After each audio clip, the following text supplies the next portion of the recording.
Michael, agriculteur, se confie à Karine Le Marchand et ses enfants lui inscrivent à L'Amour est dans le pré 2024. Avec enthousiasme, Michael partage sa passion pour son métier avec Karine Le Marchand. Après une visite rapide de son exploitation, il se dirige vers sa maison, où il présente ses deux enfants, Esmeralda et Aristide. Ce sont eux qui ont décidé d'inscrire leur père à L'Amour est dans le pré 2024, en envoyant un mail qui a été lu par la présentatrice de 55 ans. Michael en proie à la dépression après le décès de sa femme. Les enfants expliquent rapidement que Michael était marié à leur maman, Nathalie. Ils vivaient un véritable conte de fées jusqu'à ce que la maladie vienne tout bouleverser. À l'époque, Aristide avait 5 ans et sa sœur, 8 mois. Très rapidement, sa santé s'est détériorée. Quand mon papa l'a emmenée à l'hôpital, il était trop tard. Elle est décédée peu de temps après.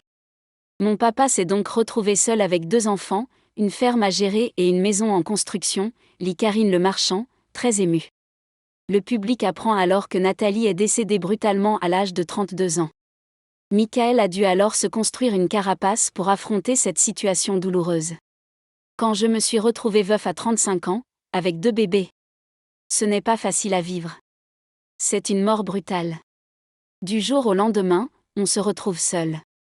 Le soir de l'enterrement, lorsque j'ai changé la couche de ma fille, je me suis dit, c'est fini pour moi. J'ai même pensé au pire un dimanche matin, déclare-t-il.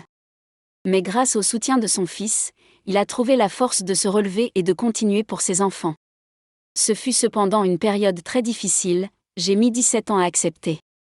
Malgré tout, Michael a vécu une histoire d'amour 5 ans après le décès de Nathalie, mais leur relation s'est terminée il y a 1 an. Aujourd'hui, il souhaite retrouver le grand amour avec une femme mesurant plus d'1,70 m, mince, pétillante, douce, coquette et ayant du caractère. Il préfère également qu'elle ait plus de 45 ans.